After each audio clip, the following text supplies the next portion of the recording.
nome de Jesus, por causa do poder de Jesus, que essa palavra encontre raiz e um solo fértil no nosso coração para que cresça.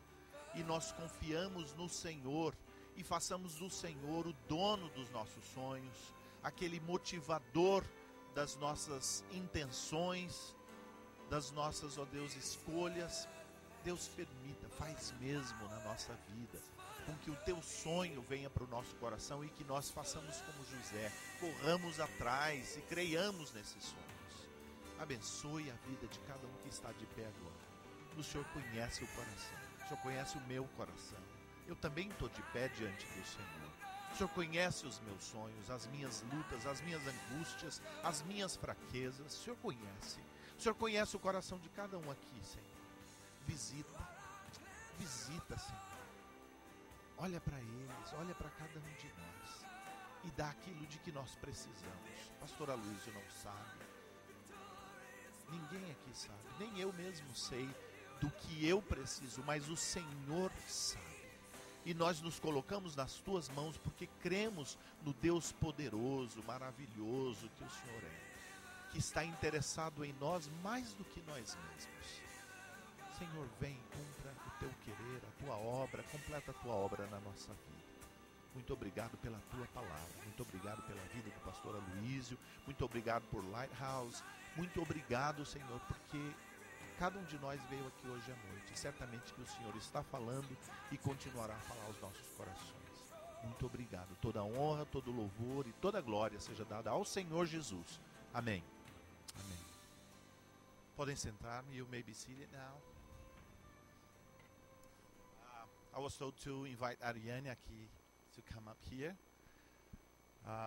Like Pastor Al, I'm very nervous.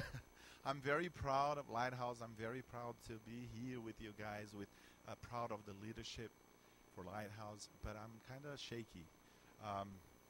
But it's a pleasure to be here, and especially tonight, because by now everyone knows already that we're having a special moment here to say goodbye. Bye-bye moment to Ariane. She's leaving on the 24th. Am I right? On the 24th, she's leaving to Sweden, Suecia, and I think it's a great thing. And we're having this time now to say goodbye to her. Should she be standing here, Silvia? What was the plan? That's good, right? Okay. So I was invited to share something. Ariane has been part of my life, and I believe I've been part of her life for a while too. And I like to share something with you and with you all.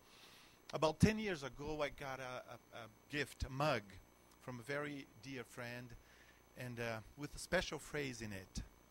I still have and cherish that mug, and I take care of it. And the phrase says, "Success is a journey, not a destination." Success is a journey, not a destination. Well, Ariane, you're still very young, but you have already started your journey. And I want to tell you and you all that I'm very glad and privileged to be part of your journey. I've known Ariane for quite a while. To be more specific, 10 years. In 2000 you came here, right? You came to America and you came to our church. Thank you, Sylvia. When she got here, from the very first moment, she started being part of she came to our church with her parents, and she started being part of the kids choir, which I was the director at the time. And it's funny that I have a VHS tape at home. I should have brought it. I should have brought it. And where it shows one of the services we were taking care of. Every month, we were responsible for one service. And in that tape, we had to do everything in the service. We had to greet people at the door. We had to do the offerings. We had to do the praise moment. And in that tape, Ariane is ministering the praise to the church. She was still a kid. And I can't forget how touched I was to see her doing that in a so dedicated way and taking it so seriously.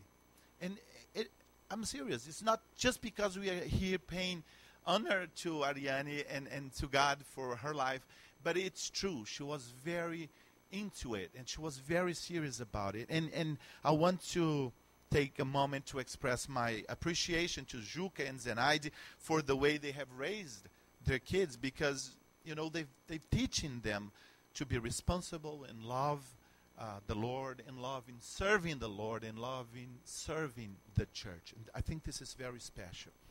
God bless you. So Ariane was already there, starting her journey within the church. Then she started, growing. She started growing, of course, and still young, she started helping the PB kids. She helped in ministering the worship and praise moments. Our kids they just love her and the way she communicates with them.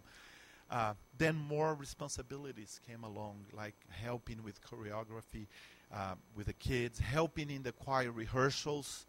And then she started being part of the praise team at our church and acting not only with the kids anymore, but, with the entire church. And I know she's also been very busy with the teens ministry and so on. The important thing here is that she's been walking that journey.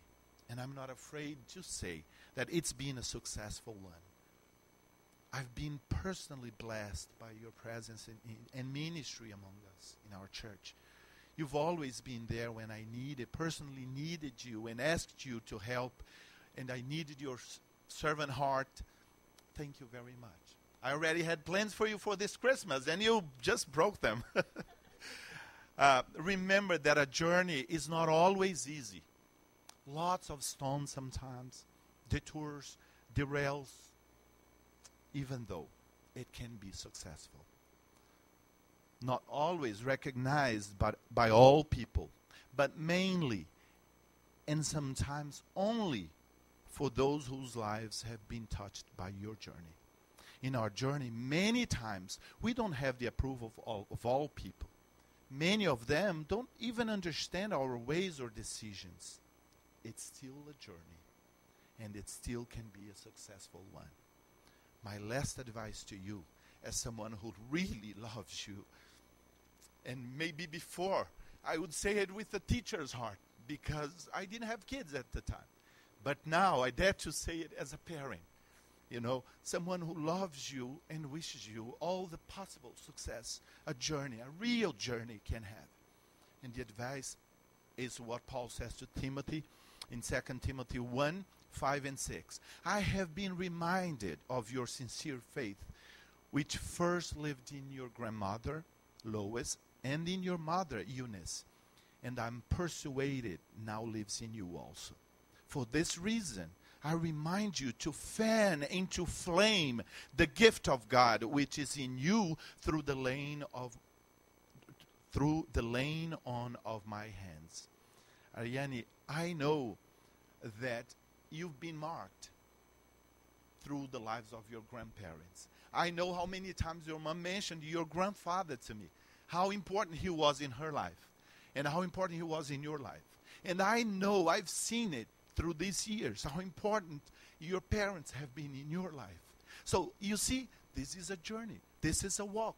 This is a history.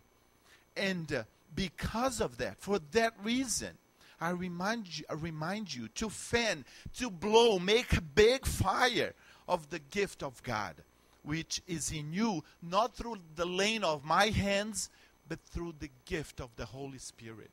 Jesus the Lord gave it to you. So, my dear, be just faithful to that history, that faith, that walk, that journey you already have been walking. And I am sure the success, not the success sought by world standards, but the real, meaningful success will always permeate your journey. God bless you, honey. I love you. I love you very much, and we all love you very much. Go with the Lord. Have a wonderful journey while in Sweden. Make it happen. Make it grand. Make the dream come true. We'll be here cheering you up and keeping you in our prayers and hearts. Go in peace. God is with you. We love you.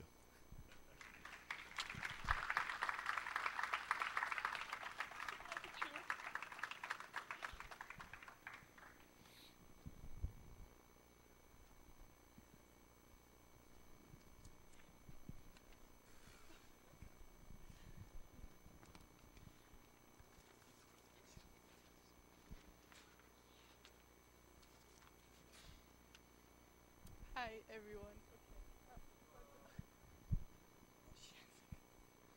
Okay. I'm nervous too, so it's a whole, I just want to thank everyone for coming here to say bye to Ariane. Obviously, you guys are all important to her just as much as she's important to me. And me. Yeah. I would write this in Portuguese, but it would be a little bit not so good. So, I'm sorry. I guess you're all wondering why I was chosen to say this speech, and I honestly don't know why, but I am grateful that I was asked to do so. I'm going to start by explaining how JAG VP came to be. During sophomore year, Ariane, Gabby, Jessica, and I took culinary class together. Along with each of us gaining 10 pounds, we also gained an amazing friendship between the four of us that truly changed our entire high school careers. In the beginning, like every other friendship, everything was rainbows and butterflies. Then junior year came along. Between stressing about school, SATs, Jessica's and Ariane's family members passing away, and my dad getting cancer, it wasn't an easy year for any of us.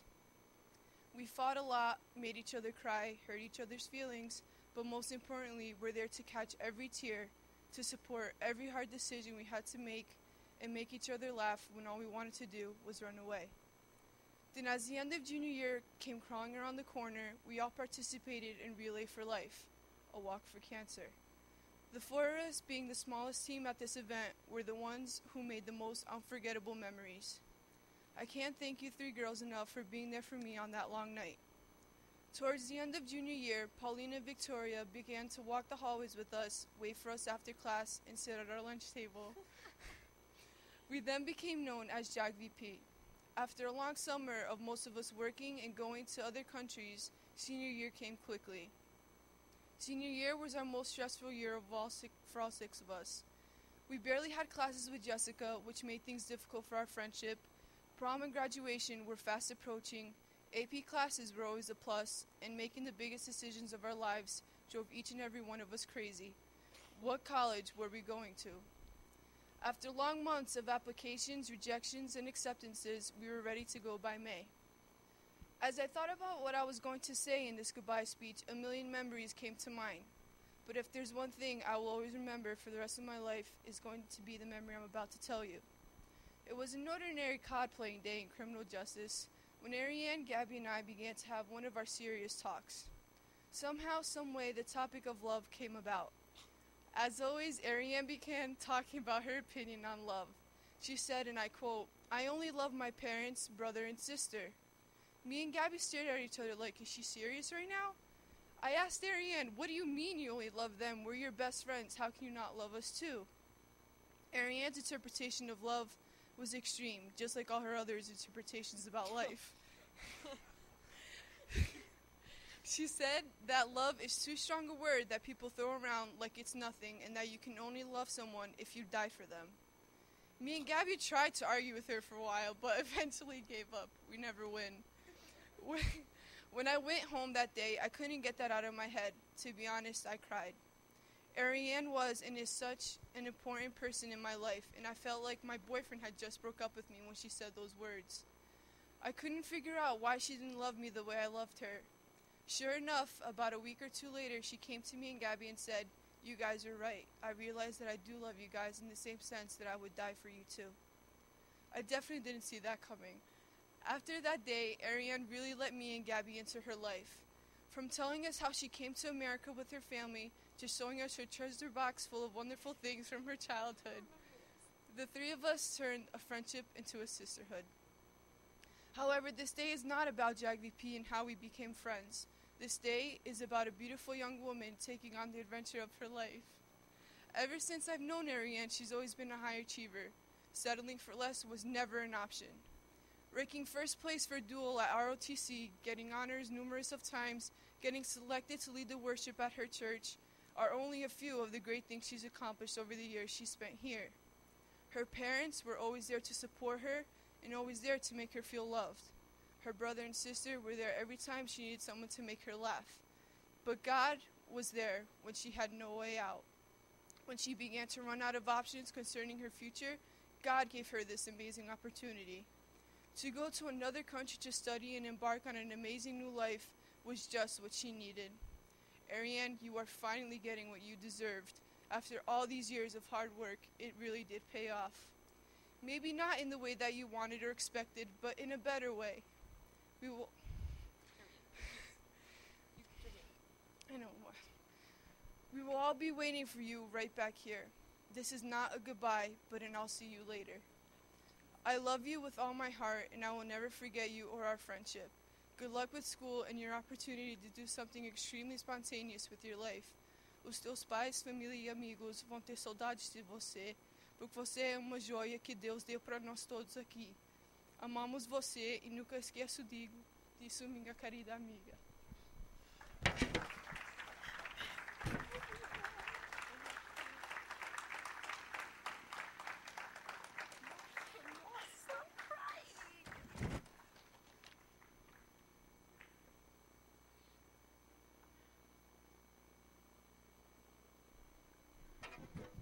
Talking about being nervous, I don't have a speech prepared. Just remember though, the day that she told me that she was going to Sweden, I was filled with joy. And I was like, wait, this is a moment of grief. But I was filled with joy because I saw that it was God's faithfulness in her life. And everything that is happening right now is because of the faithfulness of God. You're living proof that the Lord is faithful. And He's being faithful to you and open those doors. This is nothing that's difficult for Him. So if He has something for you, it's going to happen. His plans cannot be frustrated. His plans cannot fail. So He is before you, and I do believe that. And as we talked, I even said that you don't expect everything to be easy and to be an easy journey. You may face very difficult challenges and everything. But know this, the Lord your God is with you wherever you go. Wherever you go. It doesn't really matter where you go if the Lord your God is with you. He's with you. And, we had plans in the lighthouse. Like Pastor Lisa said in the morning, we had plans for her, here. But God had different plans, and you would thank the Lord for His plans are always higher and always better. And we're going to miss you. But we're going to be praying for you. Know that you have a body here, you have a church. That you're going to be praying, sustaining you in prayer. God bless you.